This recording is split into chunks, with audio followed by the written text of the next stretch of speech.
GeM TV நேயர்களுக்கு வணக்கம். நான் கசாலி. இன்னைக்கு உலக செய்திகள்ல ஒரு திருப்பமான நாள் அப்படின்னு சொன்னா அது வந்து மிகை இல்லை. என்ன திருப்பம் அப்படின்னா, ஆ ஈரானோட பிரச்சனைக்கு அங்க வந்து அ முதல்ல துருக்கியில வச்சு ஒரு சமாதான பேச்சுவார்த்தை நடத்தணும்னு சொல்லியிருந்தாங்க.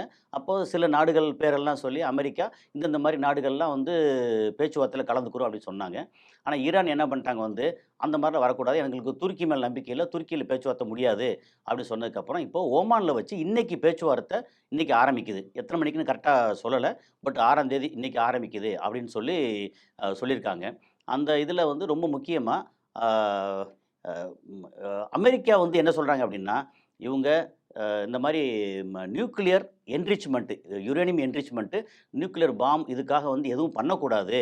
அத வந்து எங்க ஐஏஇஏ அப்புறம் எங்க கண்காணிப்புல இருக்கணும். அதுபோக இந்த மாரி பாலிஸ்டிக் மிசைல்ஸ் இருக்கு இல்லையா? அதோட அ ம பறக்கும் தூரம் அத வந்து கட்டுப்படுத்தணும். ஒரு 500 கிலோமீட்டர் அதுக்கு மேல வரக்கூடாது. ஏன்னா, அ ஈரான்ல இருந்து இஸ்ரேல் வந்து கிட்டத்தட்ட 1200 கிலோமீட்டர் ப்ளஸ் வரும். அப்ப இவங்க கையில இருக்கிறது 2000, 2500 இப்ப 12,000 கிலோமீட்டர் வரைக்கும் ஐசிபிஎம் வரைக்கும் வச்சிருக்காங்க. அதாவது short range ballistic missile, medium range ballistic missile, அப்புறம் வந்து ஐசிபிஎம் இன்டர்கான்டினல் பாலிஸ்டிக் மிசைல் அந்த ரேஞ்சுக்கு வச்சிருக்காங்க. அப்ப அதெல்லாம் வைக்கக்கூடாது. எல்லாத்தையும் அதெல்லாம் க்ளோஸ் பண்ணி அபாரைஸ் பண்ணிட்டு, ஒரு 500 கிலோமீட்டர் தூரத்துக்குள்ள தான் நீங்க வைக்கணும். அப்படின்ற மாரி பாலிஸ்டிக் மிசைல பத்தியும் வந்து டிமாண்ட் வச்சாங்க. அப்புறம் நியூக்ளியர் பத்தி டிமாண்ட் வச்சாங்க. அது போக வந்து அங்க இந்த மாரி என்னன்னா, அமெரிக்காவுக்கு என்னென்னலாம் சௌரியமா இருக்குமோ, அதுக்கேத்த மாரி இப்படிலாம் பேச்சுவார்த்தை இப்படிலாம் வேணும்னாங்க. ஈரான் என்ன பண்ணிட்டாங்க, அத பூரா அப்படியே லெஃப்ட் ஹேண்ட்ல தூரம் து து தள்ளி விட்டுட்டு, நாங்க சொல்றத முதல்ல கேளுங்க. நாங்க பேச்சுவார்த்தைக்கு தயார். ஆனா, ஆன் வாட் பேசிஸ்? நீங்க மேல உட்காந்துக்கிட்டு, எங்கள வந்து இப்படி பண்ணு, அப்படி பண்ணுன்னு சொல்லி உத்தரவு போடுற இடத்துல நீங்க இல்ல. நீங்க அடிச்சா நாங்க திருப்பி அடிப்போம். எங்களுக்கு பாதிப்பு வரும்னா, உங்களுக்கும் பாதிப்பு வரும். அத மனசுல வச்சுட்டு பேசுங்க. நீங்க இருக்கிறது எங்க இடத்துல வந்து இருக்கீங்க. அப்படின்னு சொல்லிட்டு, என்ன சொல்லிருக்காங்கன்னா, நம்பர் 1 அ துருக்கியில அந்த பிளேஸ் ஆஃப் பீஸ் டாக்ஸ் அது வந்து துருக்கியில இருக்கக்கூடாது. அது வந்து ஓமான்ல இருக்கணும். Right okay. ஓமான்ல தான் பேச்சுவார்த்தை நடத்தணும். அப்படின்னு சொன்னா அதுக்கு ஓகே. அது போக நீங்க முக்கியமா 2 விஷயத்த மட்டும் தான் இப்ப பேசப் போறோம். நம்பர் 1 இந்த ஐசிபிஎம் அதாவது நான் நியூக்ளியர் வெப்பன்ஸ் இத பத்தி வார்த்தை வரவே கூடாது. நாங்க வந்து ஐசிபிஎம் எந்த ரேஞ்சுக்கு வைப்போம், என்ன வேணாலும் வைப்போம். நாங்க டெவலப் பண்ணுவோம். அது எங்களோட பாதுகாப்பு. அத பத்தி பேசக்கூடாது. அதேமாரி கடற்படையில என்ன செய்யணும், ஏது செய்யணும், இந்த மாரி ஃபாஸ்ட் போட்ட பத்தி, இத பத்தி என்னென்ன பண்ணணுமோ அதெல்லாம் நீங்க பேசக்கூடாது.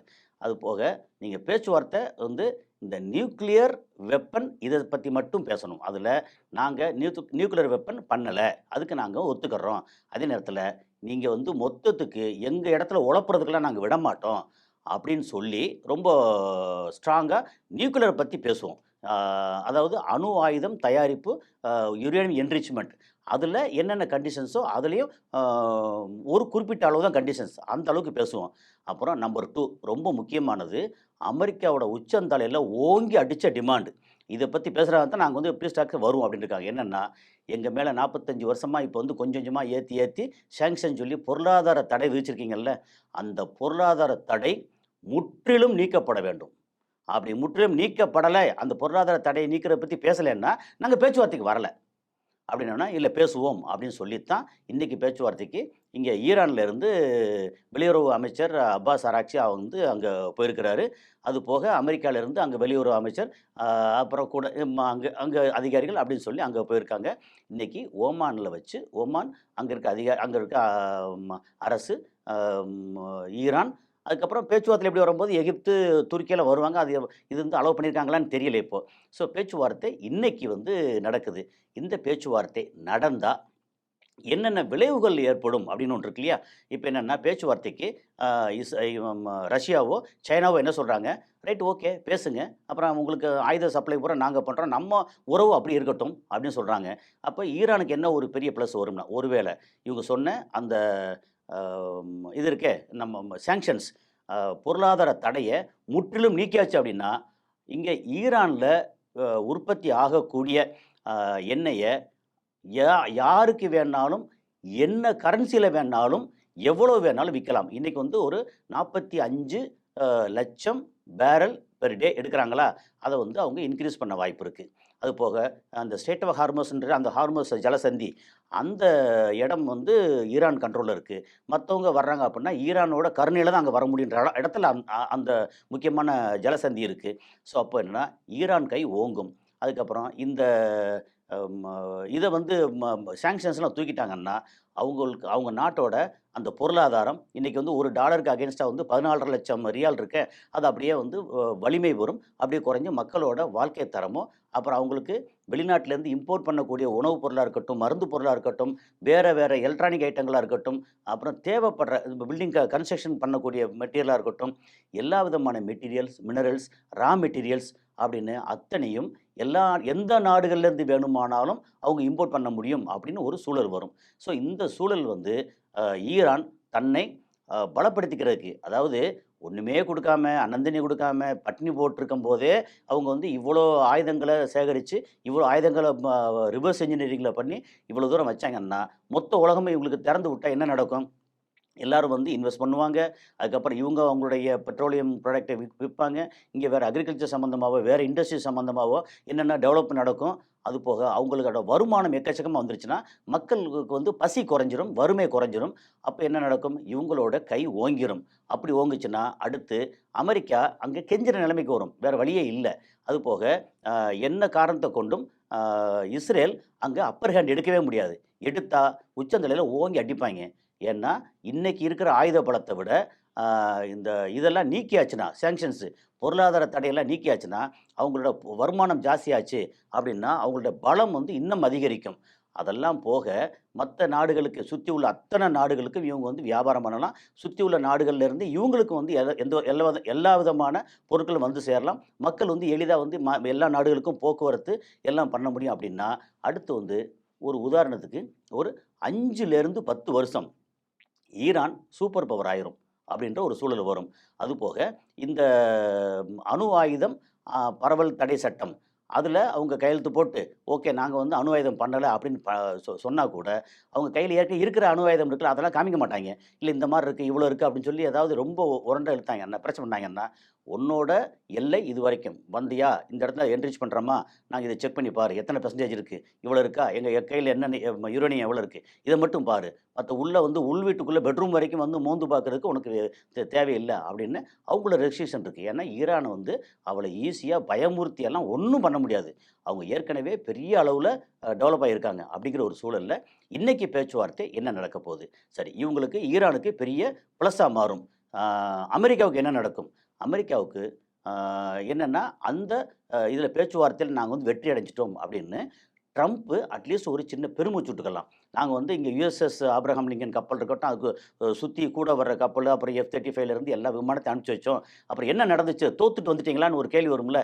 இல்ல நாங்க தோக்கல. பேச்சுவார்த்தை சமாதானம் அவங்கள வந்து பணிய வச்சுட்டோம் அப்படின்னு அவர வந்து அங்க பெருமூச்சு விடலாம். ஆனா பொருளாதார ரீதியா அமெரிக்காவுக்கு பெரிய இழப்பு தான். அந்த இழப்ப எப்படி காம்பன்சேட் பண்ணுவாங்க?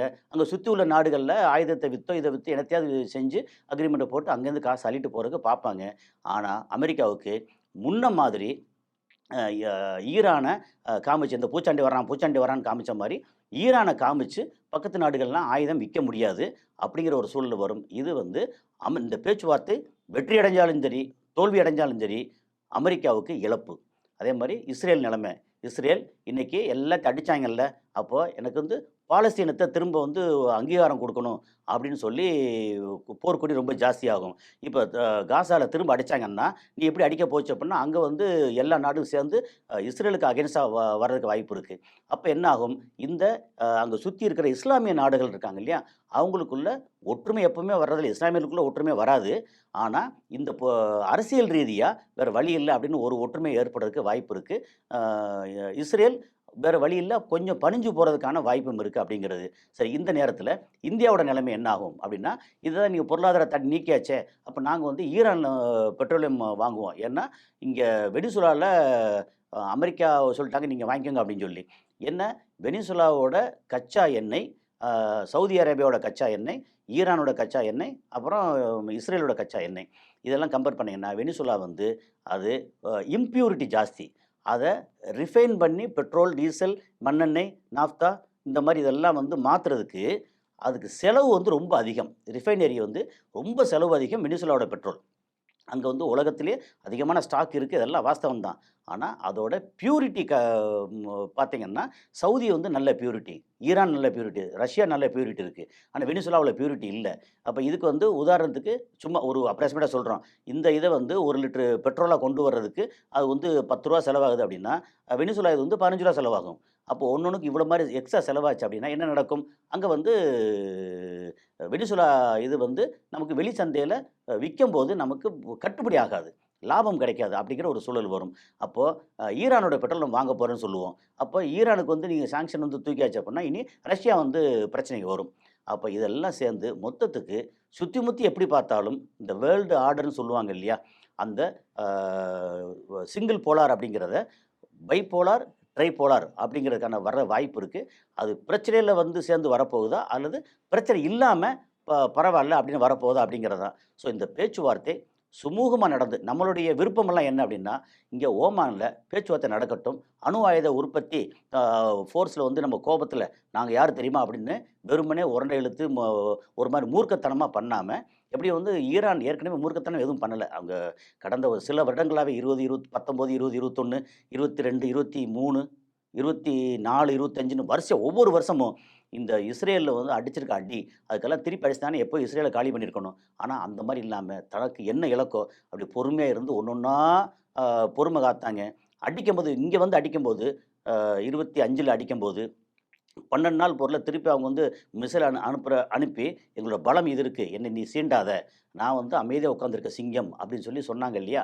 இந்த மாரி ஒரு சூழல் அப்படிங்கிறது தான். இன்னைக்கு வந்து பேச்சுவார்த்தை நல்ல விதமா முடிஞ்சு, அ போர் இல்லாத அ ஓரளவு அந்த ஈரான் மக்கள் இருக்காங்களே, அவங்களும் பாவம். ஈவன் இந்த பக்கம் பார்த்தீங்கன்னா இஸ்ரேல். இஸ்ரேல் இருக்கிற அங்க சாதாரண மக்கள் இருக்காங்க இல்லையா? அவங்களும் வாழ்க்கை பூரா பயத்தோடையே வாழ்ந்து வாழ்ந்து எத்தன வருஷமா? அதுவும் வேண்டியதில்ல. ஸோ அதாவது அதிகார போட்டி, அ நமக்கு அடுத்தவன அடிச்சு, அங்க பிடுங்கி நம்ம வந்து இப்போ பணக்காரனா வசதியா வாழணும் அப்படின்னா, வசதியா வாழ்றதுக்கு ஒரு பெரிய விலை குடுக்கணும். அந்த விலை வருஷக்கணக்கா இஸ்ரேல் குடுத்துக்கிட்டு இருக்காங்க. அது வந்து அந்த மக்களும் பாவம். ஸோ அதனால எல்லாரும் ஒரு அமைதியான வாழ்க்கைய வாழணும் அப்படின்னா, அங்க பிராந்தியத்தில போர் வரக்கூடாது. இந்த சமாதான பேச்சுவார்த்தை அதுக்கு ஒரு ஓப்பனிங்கா, ஒரு விசிட்டிங் கார்டா, ஒரு திறவுகோலா இருக்கட்டும் அப்படிங்கிறது தான் நம்மளுடைய ஆசையும், எண்ணமும். அடுத்த ஒரு காணொளில சந்திப்போம். நன்றி.